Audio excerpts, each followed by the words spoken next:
Hello. Hello. Okay, so we're going to pick up today with day 2 of the psychodynamic perspective, and then you're going to have some time to work on your project, and then we'll jump to the next perspective tomorrow. Alright, Star Wars time, so I like this picture. Okay, here we go. So, just as a refresher, the main components of the psychodynamic perspective are the unconscious, right? Which he said were sexual, aggressive, your childhood, free association and dream analysis, the id, ego, and superego, and then the defense mechanisms. All right, cool.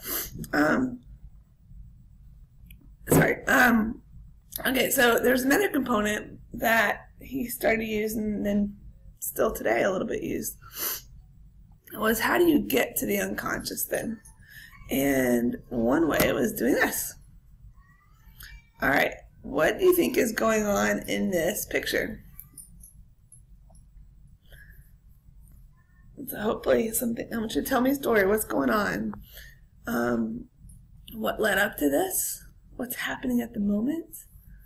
What are the characters feeling and thinking? What's the outcome?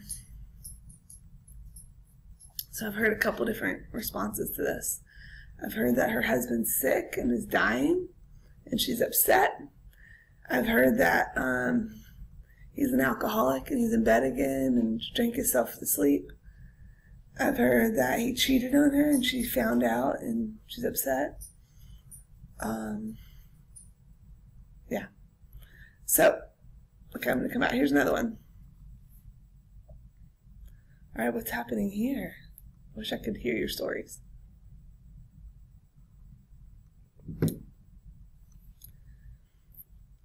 He's just not that into you? Or they're in an argument and he doesn't want to talk about it? Or what is that girl in the background? Or, hey, stay with me longer. He's like, no, I gotta get back to my family. Okay, whatever it is. Same question, same kind of idea. Oh, how about this? What's going on here?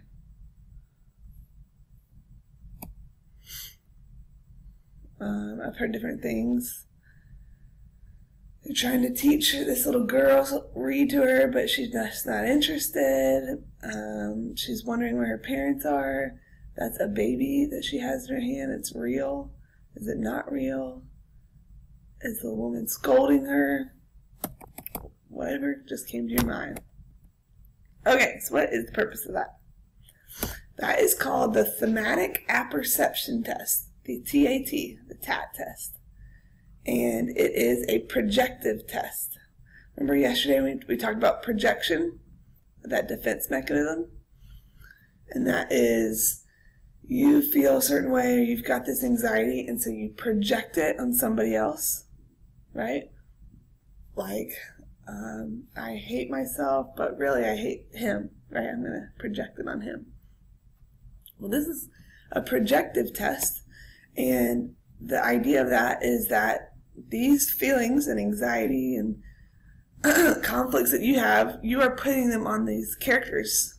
And so if they interview a boy from a home who's messed up, they're trying to kind of get to his unconscious, that maybe if he projects that alcoholic dad onto those pictures, that's really what he's feeling inside. The complete version contains about 31 picture cards. So all these different stories or pictures, and then you kind of add the stories to them. But they have males, females, both. They have adults and children, no human figures at all. So yeah, what do you think? Would that work? Here's some criticisms.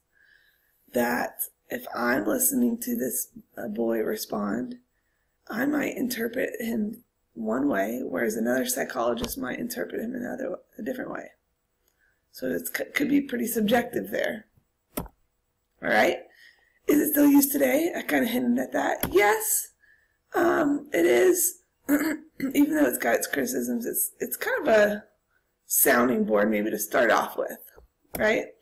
So people use it for all kinds of different areas. Sometimes in a psychiatric context, it's used for personality disorders, thought disorders, maybe evaluate crime suspects with the insanity plea. All right. I can't show that to you because it'll block me. All right. Have you seen these before? The ink blots. It's pretty famous. The Rorschach ink blot test. So that is another name you need to know. So you need to know these two names, the Rorschach and the TAT, the thematic apperception. The Rorschach is also a projective test. It's the same idea where you're projecting your unconscious conflicts and anxieties onto these pictures. There is a set of 10 ink blots. It was started by Herman Rorschach, which is where it got its name from. And the idea is that you are supposed to project your feelings by, what does this look like? What do you guys think?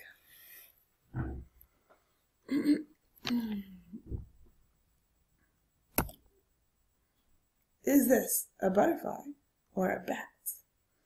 If you chose butterfly, does it mean that you're more positive and happier than a deep, dark bat? What do you see here? I see Bigfoot. So does that mean that, I don't know.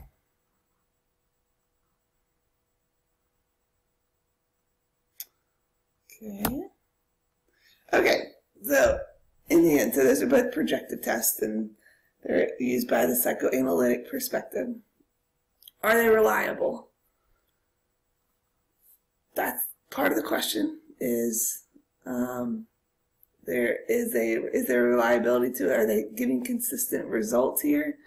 Are they valid? Are they measuring what they're supposed to measure? And they're both kind of up for questioning a little bit. So, yeah, they're both up for questioning. So what do you think? Is Freud right? Y'all, my voice is getting worse. Apologize. Is Freud right? Are we controlled by our unconscious? What do you think? Do we go about our day and we behave in a certain way sometimes without even thinking about it? By these aggressive drives, sexual drives, our childhood, they affect us without even realizing it. And a lot of people would say, yeah, in a lot of ways we are. Our childhood affects us, doesn't it? We're trying to keep our aggression in check, right? There is sexual desire out there, and that does dictate behavior. So in some ways, yes. However, a lot of people would argue that it's not a sexual kind of drive that influences everything. It's more of a social, unconscious drive that influences us without us realizing. Think about that for a second. Okay, there's a vocab word tossed in this chapter, which I don't think it should be here, but whatever. It's called the false consensus effect. And if there's a consensus among people, what does that mean? We agree. There's a consensus there. We agree. So a false consensus effect is kind of the illusion a little bit, where we overestimate that people agree with us and they share our beliefs and our behaviors. So everybody thinks that way, right? Everybody thinks that way. I'll let you look at that.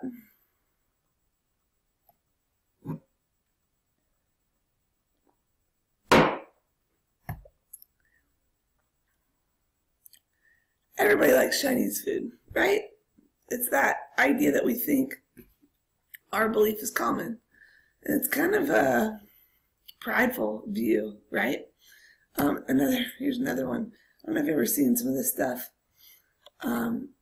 My mom, this is like a lotion company where if you sell it to people, then you make money off of it, and then you can have people work under you, and it's kind of like it's not your business, but you can work for this business from home. There's also like essential oils is kind of the same thing. God, there's so much. What's the other one?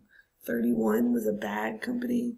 It's kind of becoming a common theme lately with the internet. Anyway, my mom started doing this, and I thought it was so annoying. And, well, no, whatever. And she would put it on Facebook, like these advertisements for it, like all the time. Like, Mom, stop it. Mom, and she thinks in her head, what?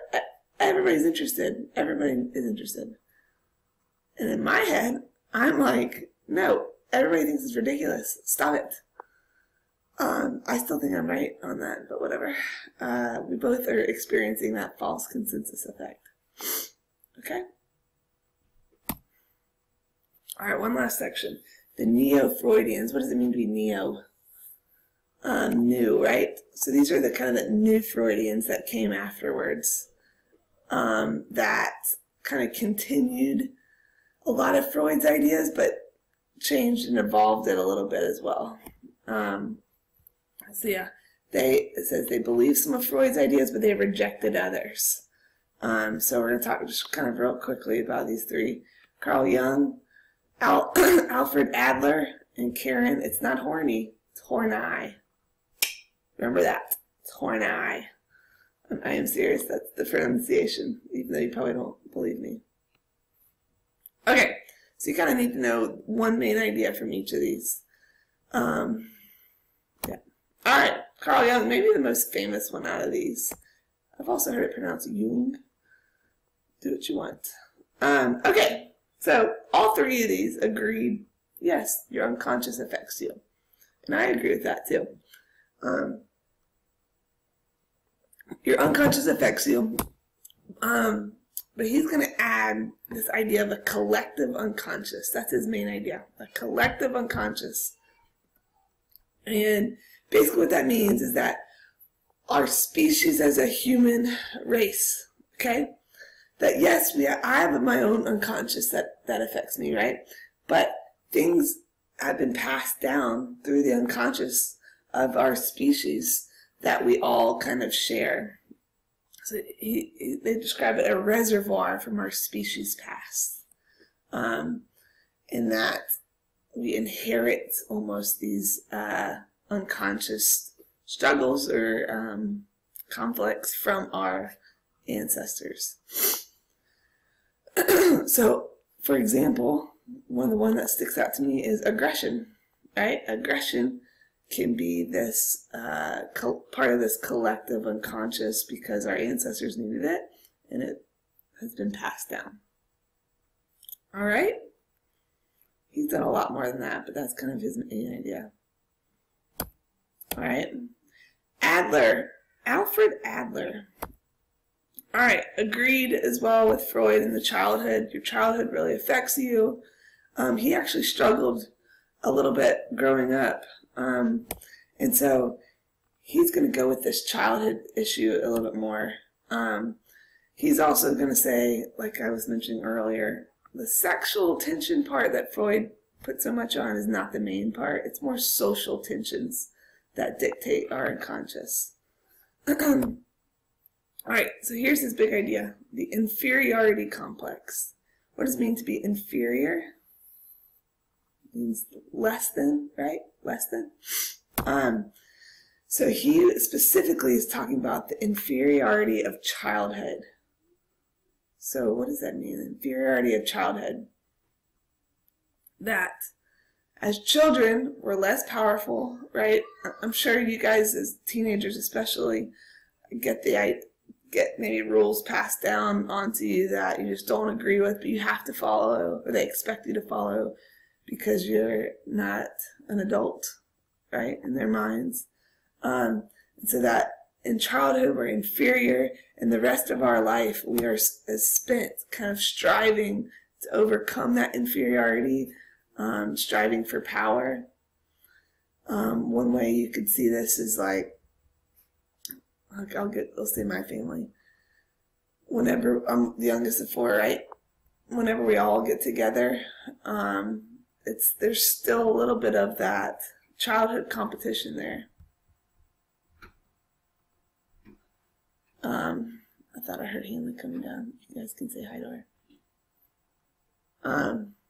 But anyway, so there's still that in our family reunion types of the idea of trying to overcome the powerlessness you felt as a child, and I'm an adult now, and blah, blah, blah. And so I kind of agree with that one too. All right, here's your last one. Your favorite, Horneye, Karen Horneye. It's funny in the book, they definitely put a pronunciation with this, which I think is funny. Okay, so she agreed that childhood is important, and that we desire that love and security, and if we don't get that as children, that we're always searching for that as we get older. Agreed, I agree with that, right? Okay, so she's going to come in, though, and say that a lot of Freud's ideas were sexist. She's kind of the feminist here. And specifically, two ideas are that he said that women have weak superegos, which causes them to not be able to be good leaders and things like that. And she disagreed with that. And then she also disagreed that he said that women have penis envy. And that she disagreed with that, and kind of that feminist mindset of, that's ridiculous, let's move on, that kind of thing. All right. Okay, cool. I'm going to show you a clip that I'm hoping doesn't make this video go away, and then at the end we'll watch, or I'll have you work on your project. All righty. Let's see.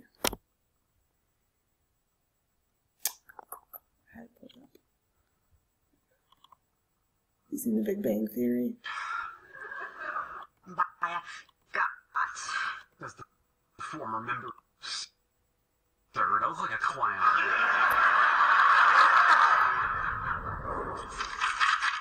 So, Sheldon? How you doing? That's how you start a psychotherapy session. How am I doing? I was promised a riverboat journey into the jungles of my subconscious. Instead, I get the same question I hear from the lady who slices my bologna at Ralph's. I'm sorry, I'll start again. Would it be helpful to you if I told you about my dreams? I don't know, maybe. I recently had a dream that I was a giant, but everything around me was to scale, so it all looked normal. How did you know you were a giant if everything was to scale? I was wearing size 1 million pants.